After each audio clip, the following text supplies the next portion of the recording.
The situation at Spurs is oh so wrong. It's all part of Phoenix and Levy's gone. A world-class stadium, second-rate team. Spurs are winning nothing under this regime. Together we need to shout, Levy and Nick out. Together we need to shout, Levy and Nick out. Intense up, filling the coffers to the brim. The football forecast looks so grim. Spurs last cup win in 2008. A lack of proper investment is what true fans hate. Together we need to shout, Levy and Nick out. Together we need to shout, Levy and Nick out. Intense of filling their coffers to the brim. The football forecast looks so grim. Spurs last cup win in 2008. A lack of proper investment is what true fans hate. Together we need to shout, Levy and Nick out. Together we need to shout, Levy and Nick out.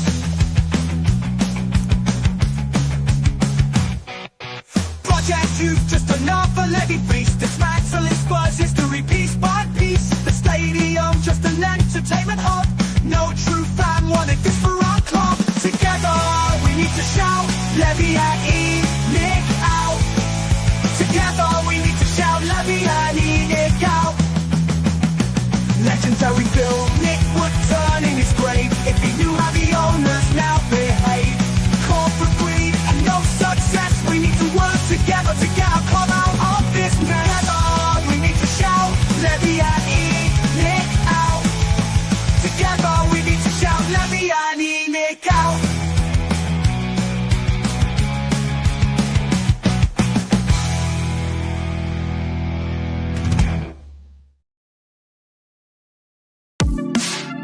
The first game we look for, Robbie.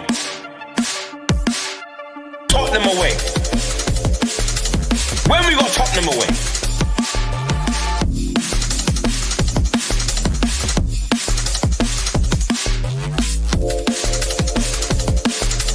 Tottenham away.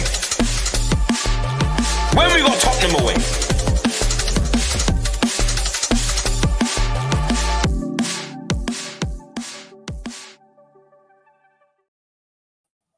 What's happening, everybody? Welcome to Tottenham Away, the live watch-along Europa Cup action must-win scenario.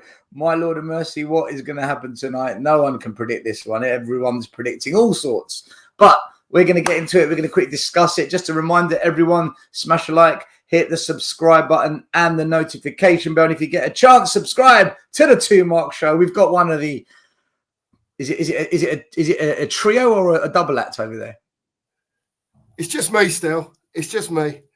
The other Mark's not here. It's only me. I meant on the channel. Got me tonight. It's two of you on the channel, right? There's two of us, though. There is two of us. Yeah, it's the two Marks, the Sheriff and me. Please like and subscribe. We're growing. We're trying to get there. We're here to talk Tottenham tonight still. What are you feeling, mate? Well, I don't know. I don't know, Mark. I've been trying to understand Spurs, predict games. I've predicted quite a few this year, but I've also got some really badly wrong. I think over the two legs, I've just got a feeling we're going to go through. But having said that, if we did crash out, it wouldn't surprise me. I don't think we're going to win the Europa Cup. I've said that for a long time. I'm not changing my mind on that. I think we'll come up against one team, one manager that just does an absolute number on us, and Ange won't know what to do, and the players will freeze or shit the bed like they normally do. But I think over the two legs, I think we're just about going to go through. I think tonight we win it 2-1 or 3-1. But again, Mark, if we lost 3-0, I wouldn't be surprised, mate. I really wouldn't. There's rumours that Frankfurt have got some injuries. We've got a fully fit team now. We'll get into the team in a minute, but... What do you think? Do you think Spurs are winning, or do you think we're going to come and start? I'm always worried about the midfield still, to be honest with you. You know, when we watch the games and that, nothing seems to change in there. We seem to be very open, susceptible to the ball over the top regularly. I don't want to upset anyone. I always want my team to win. I want Spurs to win the Europa Cup. I want us to win every game. But I've got us down losing tonight still. In all honesty, I've got us losing 2-1 tonight. I don't think it'll be for the want of players trying or anything like that. I just think the manager's tactics are so inept, and you know, the Bundesliga is not a mug league, whatever anyone says. You know, they're in the top three. They've been on a bit of an iffy run over the last 4 or 5 games, and yes, they have got injuries, but you know, it doesn't take what's the word? A manager with a lot of brains to work out how we play week in and week out. And I've just got an horrible feeling that we're going to be sucked in and we're going to be hit on the counter. That's just how I see it happening. I hope I'm wrong. Please God, I hope I'm wrong, but that's just what I see.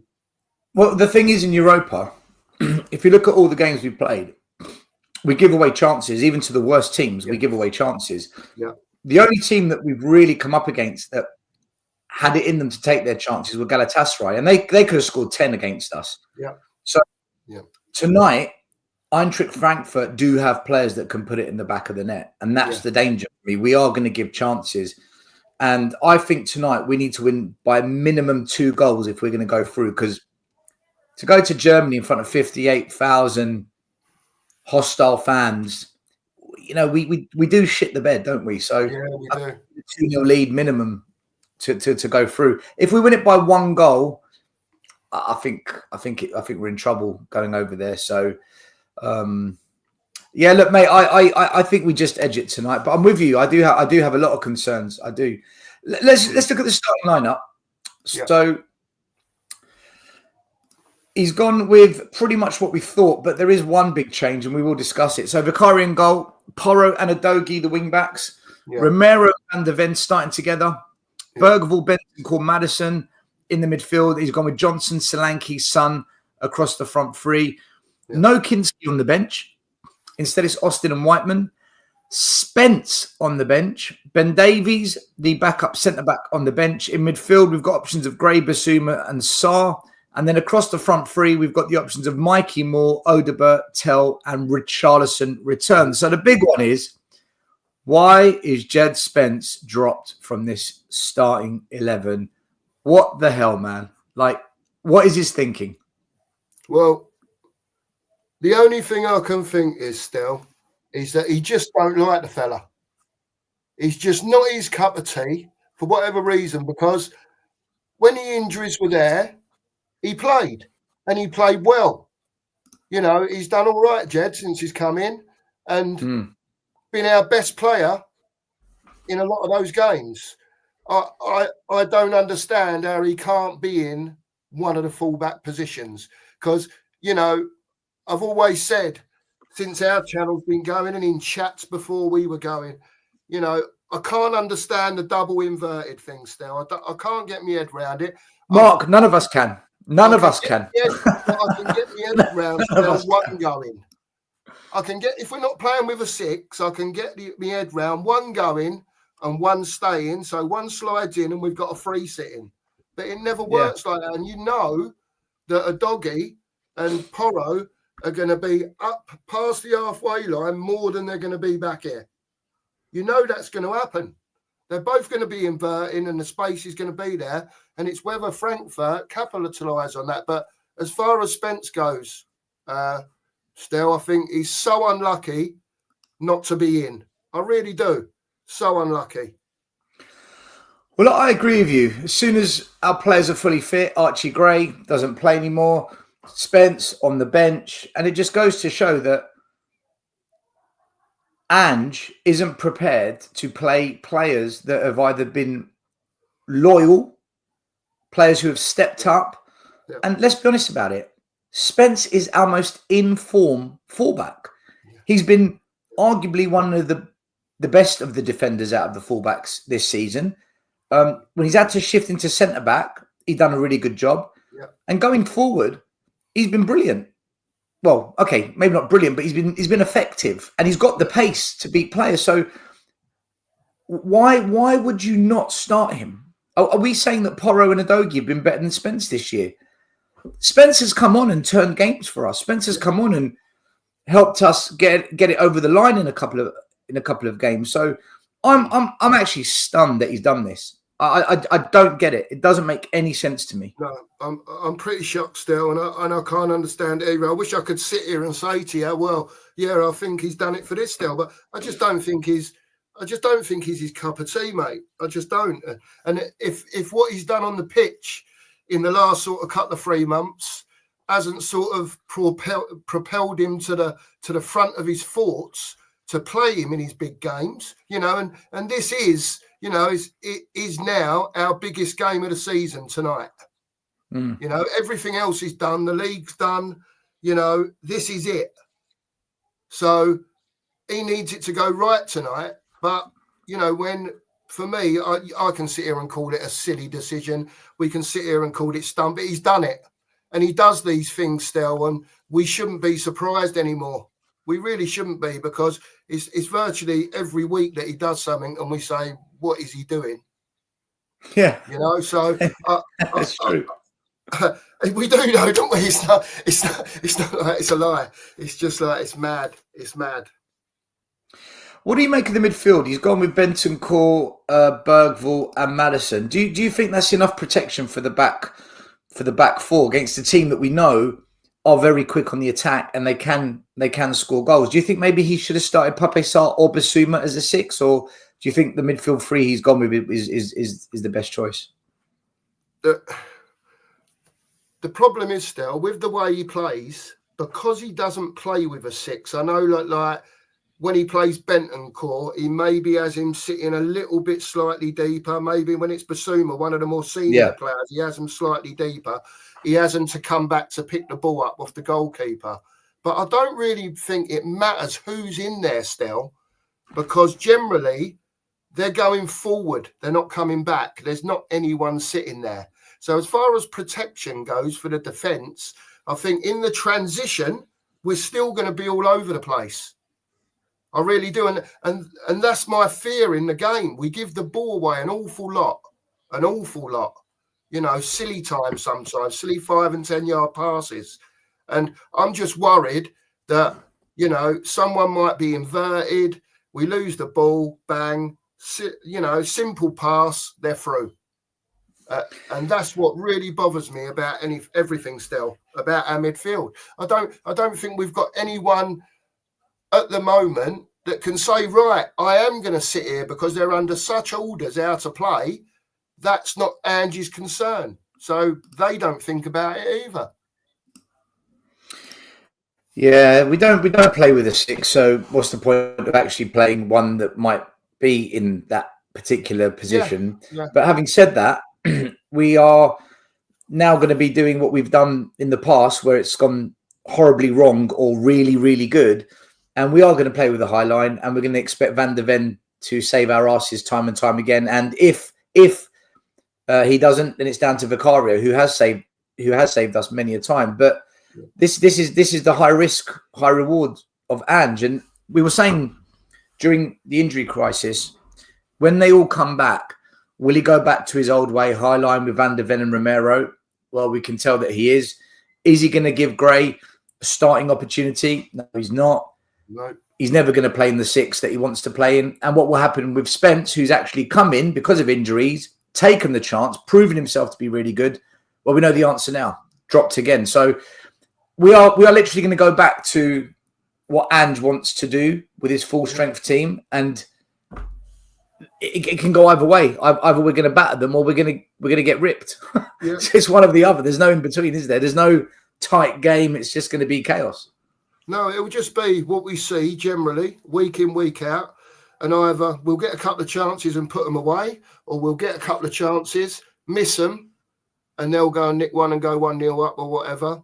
And we'll be in trouble, because then we'll be chasing. If they score first, I think we're in big trouble still, because we'll chase and it'll suit them to hit us on the counter.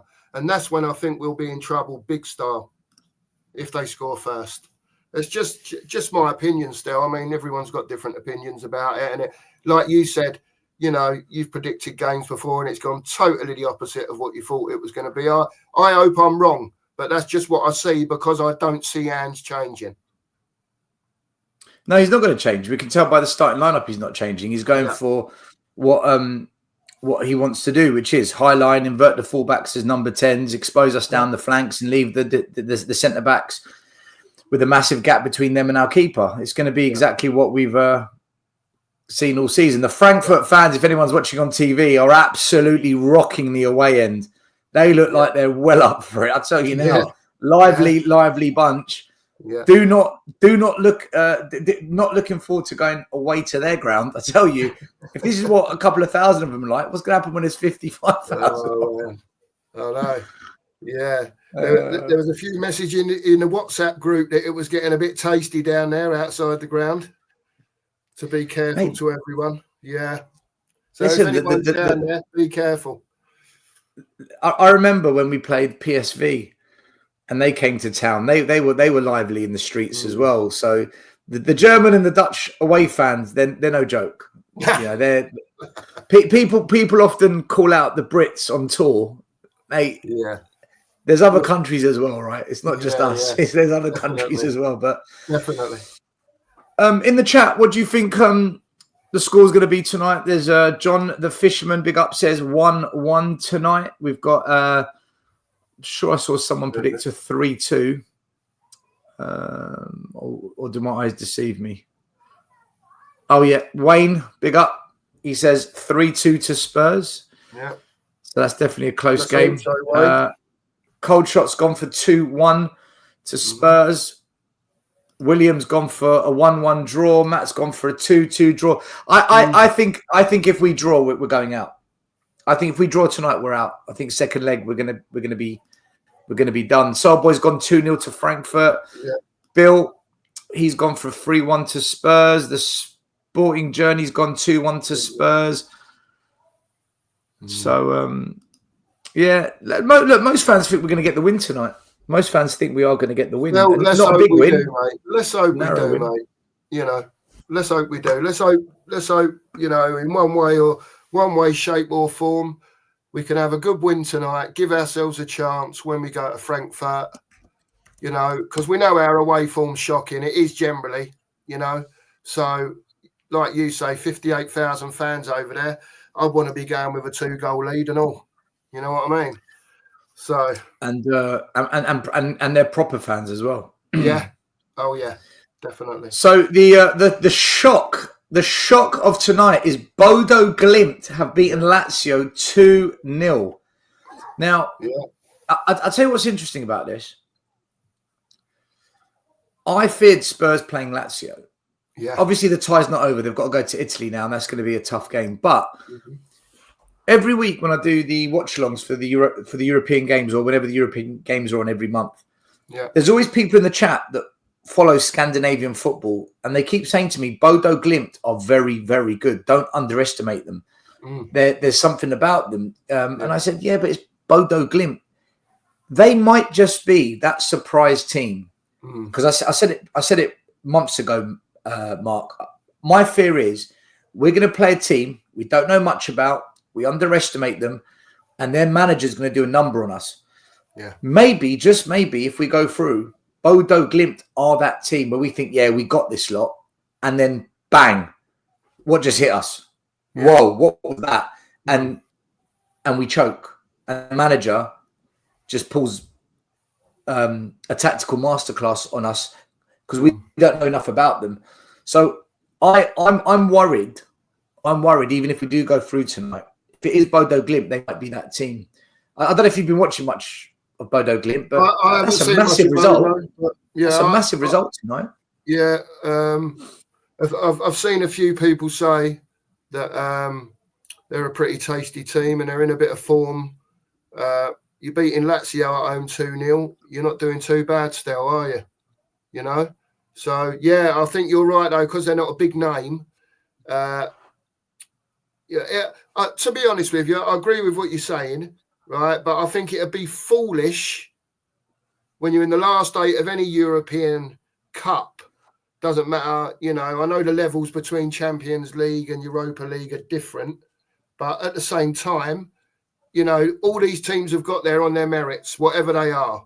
So I think, you know, when you get to this stage, you know, the mentality's got to be, it doesn't matter who we're playing, we're going out to win. And that's the end of it, you know? So See, I was just about to say what Alex was saying.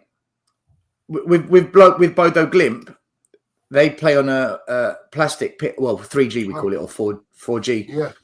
The last time we played on that was at Tamworth. That didn't go too well. So, if we play them next, and then the second leg to decide who goes to the final is on a plastic pitch that they're used to, that we're going to have to go and adjust to. You never know, man. I'm interested to see now what happens in Italy when Lazio plays Bodo Glimt. Yeah, that's going to be very interesting what happens. But look, it will be. It's Spurs. We're kicking off in 8 minutes. Just to let everyone know, down below is the link to Big Up. We will be going live on Big Up for the game. We do the pre-match on here, then we move to Big Up for the actual match. If you want to join us, the link's just there. In fact, I'll put it in the comments as well if it's easier for you guys to click onto. There you go. It's in the comments as well. Make sure you come and join us. So, what's your score prediction then, Mark? Yeah. Again, sorry, I don't want to be a downer, but I think Frankfurt will win 2-1. Frankfurt 2-1. I'm gonna go Spurs 2-1. I'm gonna go the opposite way. So I hope you're right. I so hope you're right. I want us to win so bad, man. If you've gone 2-1 Frankfurt and I've gone 2-1 Spurs, it's probably going to end up 1-1. Somewhere in the middle. 2-2, yeah. Howling Mad Murdoch, he says, my heart says 2-1 for Spurs. My head says 2-0. Yeah. I'm tricked Frankfurt. Listen, Howling, if you go with your heart with Spurs, you always end up disappointed, man. So careful. It's true. It's true. Very, very, very quickly before I switch it over to Big Up, and you I know you're going to go watch the game. What did you make of the protests on Sunday, Mark? Do you think it was a good one? Do you think we made enough noise and we got people's attention? Yeah, I think I was talking to Mark about it because obviously we both come. There was a few of us that came that hadn't been either for a while or before. I loved it still. I thought the people that were there were lovely people to talk to. You know, you could talk to anyone that was there about anything. Lovely people. The banners, especially the banners, so many banners, which was fantastic. The only thing I will say, which I spoke to Mark about, was that I don't know how it would work, but I think someone at the front with a megaphone singing back to the crowd, because there were songs starting at the front, and people were singing songs at the front, and then if you turned your head, there was a different song coming from the back. Well, there was meant to be a drummer, and the drummer was going to orchestrate, but the job came up for him, and he couldn't turn up on the day for us. And people volunteered to do this stuff. So if you get a job, money, especially nowadays in the UK. Say again? I'm going to bring that megaphone next time, and if there's no drummer or no one else, I'll get at the front and I'll start the songs, and everyone, so that noise is louder, is on the same page. Do you know what I mean? Do we think of Levy? There you go. What do we think of shit? Levy. We ain't Levy. You got it. And some of the old songs will be coming out as well still. Like, can Beyonce play up front? That's it. Can Beyonce? Yeah. Do you know what? It was good. It was brilliant. I had a great day. It was fun. I was gonna say it was good. Jumping on what you just said about the old songs, it's good that during the march we were singing songs like "Come Tottenham Till I Die." It's good that we sang normal songs as well as protest songs. So you know, it was. We do still support Spurs, even if we don't like the ownership. Listen, guys, we're going to go over to Big Up now, and we're going to start things over there. Mark, thanks for coming on. I know it was only for about 25 minutes, but there's a link to the channel, the two Marks. Thanks, make sure you subscribe, like, follow the boys. How many subs are you on at the moment? Thanks for having me still. 327 we're on. We're trying to get to 500 as soon as possible. We've got, I know you want to go, I'll just say it quick. We've got a big show, Lifetime on Spurs, that's going to be dropping. I can't tell you when. We need some more people to record. We've got some lined up, but it's going to be a great show, and everyone can get involved in the off-season with that. So that's coming soon. But thanks for having us on still. Really appreciate it. No, mate, you're welcome. Listen, guys, there's still 75 people here before we go to big up. If all 75 of you just go onto the 2 marks right now and click subscribe, that gets them over 400 easily. Make sure you make it happen, people. Share the love in the Spurs family. Mark, have a good one, mate. We'll speak soon. Thanks, Phil. I'll speak soon. Bye, mate. See you later. All right, guys, we're going to big up. Thanks for being here. Come and join us on big up. I'll put the link back on the screen. There it is. Click on that and we'll start the watch along. Take care. Come on, the Spurs. Come on, you Spurs. The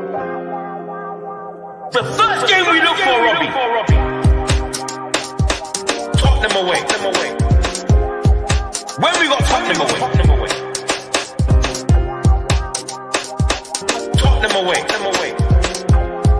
When we got Tottenham away.